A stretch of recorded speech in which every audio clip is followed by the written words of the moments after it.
What's happening, people? Back with another reaction, back with some Enya for the first time. Big thank you to Yvonne, who sent me The Memory of Trees, an album I believe from 1995.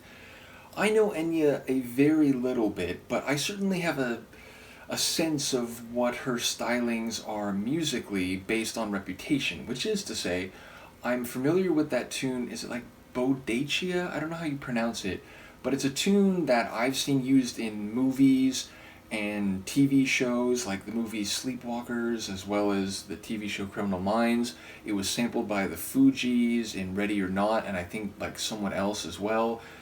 Nevertheless, I don't know more than one or two tracks by her, but my sense is that she makes very ethereal music, music that mixes like ambient soundscapes and like folk stylings, a sort of world music, if you will. So perhaps her catalog, and I would not be surprised if it exceeds those labels and descriptions. But going into this now album journey, my basis of knowledge for her work is that she's a very, avant-garde, cosmic music meets folk, like world music, and I think a lot of it is maybe not instrumental per se. I think there are vocals, but not lyrics or singing in a more like pop sense. So that's my understanding. I may very well be wrong, but I'm curious to hear what it'll be all about. Luca, you are absolutely ridiculous. She's like playing with a toy with her paw like under my door. In any case, as I said, the album title is The Memory of Trees, which I enjoy, and the opening tune is the title track. So, again, I'm not expecting there to be lyrics, or at the very least, not extensive word singing, but perhaps we will hear vocals.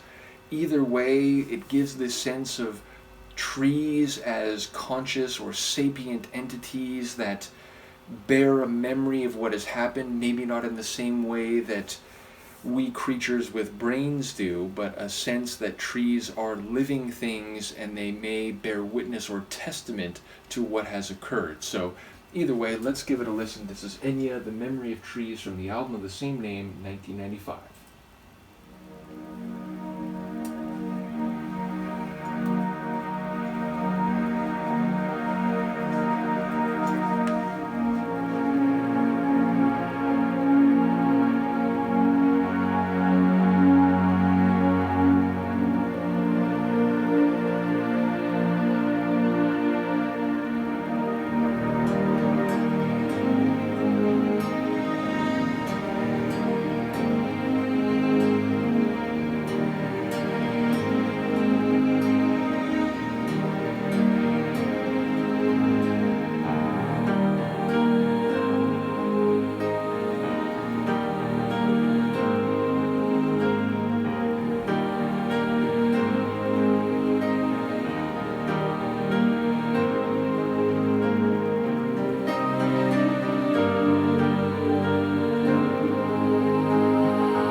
Okay, so number one, it is very much what I understand her work to be through Reputation, but all the more beautiful for hearing that in practice, in detail. And I talked about in a recent Sybient reaction the way really good Sybient music is simultaneously big and universal, galactic and cosmic, and yet very intimate and emotional, and how the best Sybient music makes me proud to be a human living in the universe. And likewise, though in a different context, this made me very proud to be a living creature on planet Earth, one who can take appreciation in the trees and to recognize their longevity, their beauty, and their role in the biosphere. So yes, I'm seeing images of large trees, old trees, different types of trees, their natural environment, the other species they support with their cover, with their nutrients, with their fruit. So I'm thinking about all these aspects of trees, and because of the name of the track, I'm thinking about the consciousness, which again, you can interpret as having a bit of fantasy or a bit of reality and understanding beyond brains and memory or consciousness as we think of it in relation to mammals or indeed humans. And so, yes, I feel like there's a very vivid character relative to the title that comes through in the sonics, and it's uplifting, it's transcendent. And in regard to the sonics, we do have these ethereal, tribal or like indigenous style vocals, but we also have like a true piano mixed with some like synth keyboard lines. We have these rich ambient keyboard pads like giving a basis or a foundation for everything. We have these sweeping and even striking bass chords that really like have a lot of resonance. There's strings, both like higher and elegant strings, I think like bowed cello type strings. I think there's even some pluck strings in there. I think I heard like chimes or maybe bells up at the top of the track, especially in the latter stages. All of it rich, all of it sonorous and transcendent, again, making me proud to be alive, to be a living creature among the trees. So, yes, very earthly, but also very transcendent, very rich in its styling. So, as I said, what I expected, and yet more than I could have ever predicted in the details, in the specifics. So, as I said, I think I'm going to love this album. I'm looking forward to more. Thank you again to Yvonne for sharing. I'm excited for more Enya. Let me know what you think, and I will see you next time. Peace.